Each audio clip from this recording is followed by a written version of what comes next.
নমস্কার বন্ধুরা। দক্ষিণবঙ্গের পশ্চিমের জেলাগুলির পরিস্থিতি বেশ ভয়াবহ।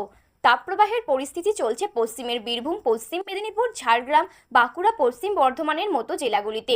দক্ষিণবঙ্গের বাকি জেলাগুলিতে অস্বস্তিকর গরম চরম পরিস্থিতি তৈরি করেছে। অসহ্য ভ্যাপসা গরমে নাজেহাল গোটা দক্ষিণবঙ্গ। কলকাতা সহ দক্ষিণবঙ্গের জেলায় জেলায় পরিস্থিতি একই। মে মাসের 31 তারিখ থেকে উত্তরবঙ্গে একই জায়গায় মৌসুমি বায়ুর অক্ষরেখা। আবহাওয়াবিদরা জানিয়েছেন, উত্তরবঙ্গ থেকে মৌসুমি বায়ু এগোনোর এখনো সম্ভাবনা নেই। সুতরাং আজকালের মধ্যেই যে বর্ষা ঢুকে পড়বে, ব্যাপারটা এমনও নয়। আপাতত আরও কয়েকদিন জ্বালাপোড়া গরমে ভুগতে হবে দক্ষিণবঙ্গবাসীদের।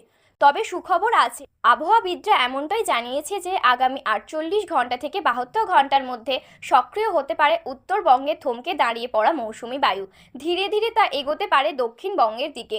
বর্ষা ঢুকতে পারে দক্ষিণে। দক্ষিণবঙ্গের পশ্চিমের জেলাগুলির পরিস্থিতি বেশ ভয়াবহ।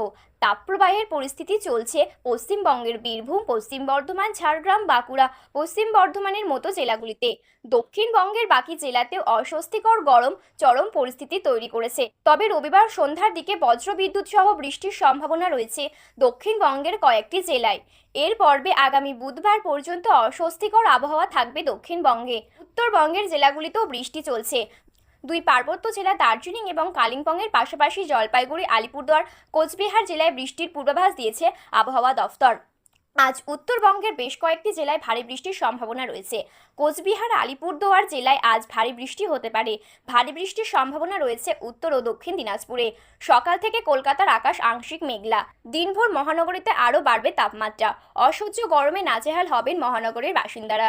তো বন্ধুরা, এই ছিল আজকের আবহাওয়ার খবর। এই রকম আবহাওয়ার গুরুত্বপূর্ণ আপডেট সবার প্রথমে পেতে হলে আমাদের চ্যানেলটি সাবস্ক্রাইব করে পাশে থাকা বেল বাটনটি অল করে রেখে দেবেন।